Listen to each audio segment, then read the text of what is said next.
शिवसेना को सानपाड़ा विभाग में उस वक्त बड़ा झटका लगा जब पार्टी के वरिष्ठ स्थानीय नेता मिलिंद सूर्य राव ने अपनी पत्नी की उम्मीदवारी खारिज किए जाने को लेकर खुले तौर पर पार्टी नेतृत्व के खिलाफ नाराजगी जाहिर की।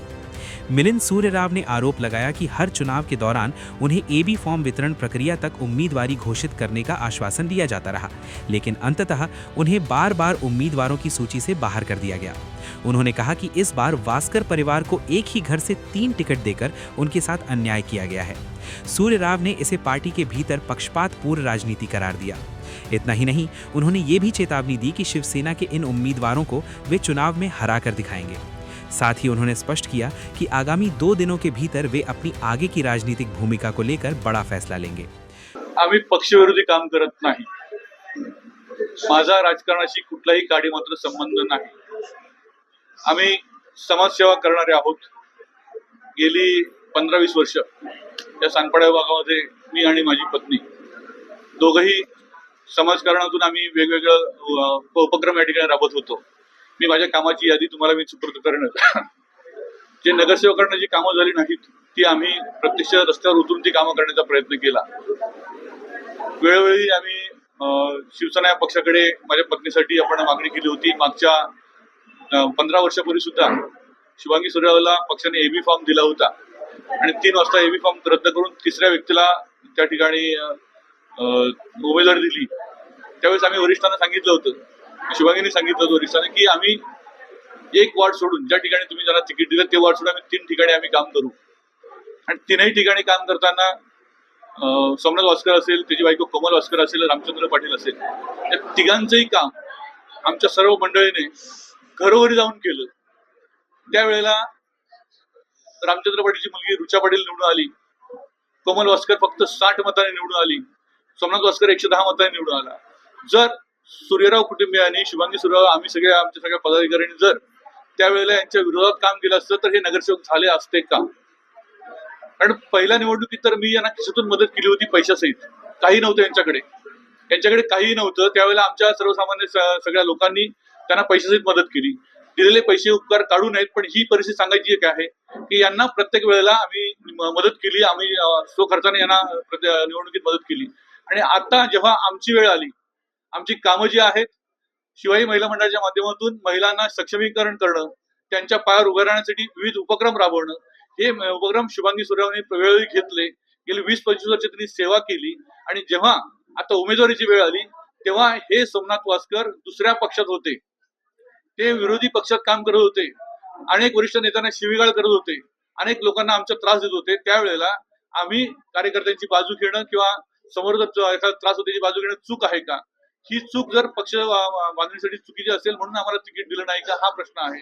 आणि वेळोवेळी माझी पत्नी नेहमी सांगायची की आम्हाला राजकारणात इंटरेस्ट नाही, आम्हाला समाजकारण करण्यात इंटरेस्ट आहे। वेळोवेळी आमचा अपमान करणं आणि एक राक्षसी महत्वाकांक्षी जी म्हणतात, ज्यांच्यावर उपकार केले त्यांनी उलटणं आणि स्वतःच्या घरात 3-3 उमेदवारी घेणं, एकीकडे घराणेशाहीचा विरोध करायचा आणि स्वतःच्या घरात मात्र 3-3 तिकीट घ्यायची। त्या ज्या उमेदवार दिलेल्या आहेत 19 मध्ये, बरोबर ना, उमेदवारी मागितली होती, त्यांच्या विरोधात पक्षाने, शिवसेना पक्षाने जे उमेदवार दिलेले आहे त्यांचं काम काय?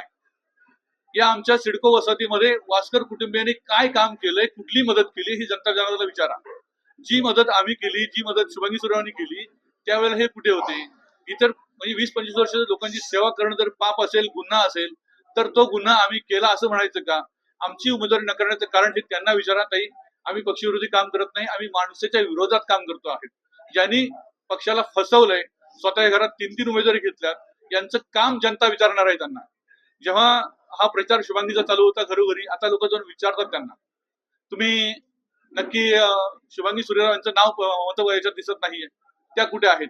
त्यांना उलट उत्तर दिलं जातं, पक्षाने आम्हाला उमेदवारी दिली आणि त्यांनी उमेदवारी नकारली। उमेदवारी कोण नकारतं का दिल्यानंतर? हा आमचा प्रश्न आहे। मला एकच लोकांना आवाहन करायचं आहे की यांच्या फॅमिलीने असं कोणतं काम केलं, इतकं किती मोठी समाजसेवा केली की यांच्या घरात 3-3 उमेदवार दिली गेली। आणि जनता जनाला आवाहन करतो आम्ही की कोणत्याही परिस्थितीमध्ये ही फॅमिली, ही 3ही उमेदवार घरी बसवले तर आम्ही समाजसेवा चालू ठेवू, अन्यथा आम्ही समाजसेवा बंद करू। कारण समाजसेवा करणं जर पाप असेल, गुन्हा असेल, तर तो गुन्हा आम्ही केला असेल तर आम्ही चूक झाली अशी मान्य करू। पण हे तीनही उमेदवार घरी बसवण्यासाठी मी सर्वांना आवाहन करतोय. आज मोठ्या संख्येने या ठिकाणी लोक उपस्थित आहेत. आम्हाला पक्षविरोधी म्हणण्यापेक्षा या माणसांच्या विरोधात आम्हाला काम करायचं आहे.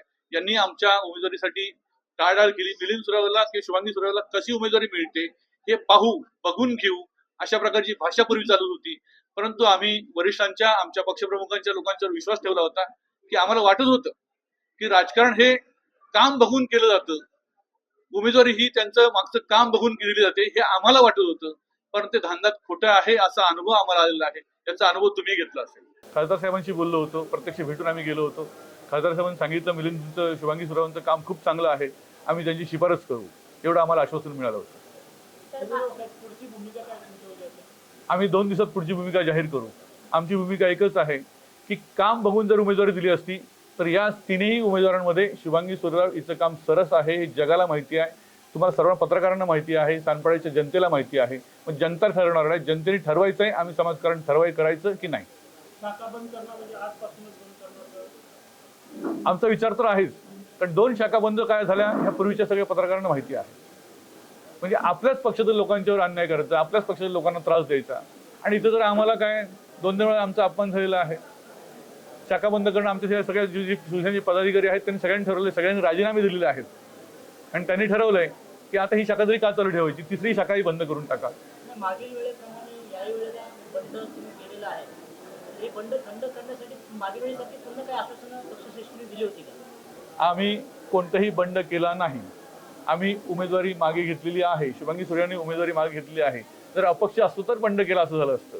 पण आपण आमच्याशी कोणत्याही वरिष्ठ नेत्यांनी संपर्क केला नाही, कोणत्याही पक्षाच्या आणि या शिवसेना पक्षाच्या सुद्धा.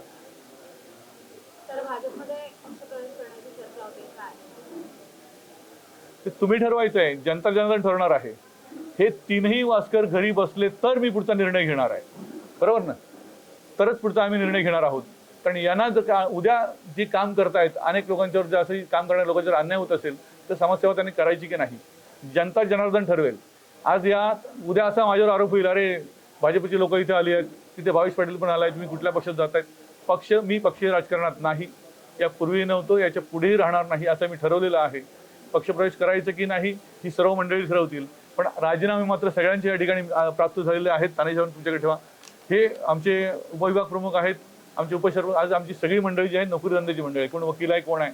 त्यामुळे आज ते सुट्टी अचानक मिटिंग लावल्या कारणाने ते लोक आज उपस्थित राहू शकले नाही. पण राजीनामा पत्र मात्र सगळ्यांनी दिलेले आहेत. एकही पदाधिकारी यापुढे पक्षाचं काम करणार नाही. हे जे आहे हे 3 उमेदवार दिलेत यांच्या विरोधात काम करायचं ठरलेलं आहे.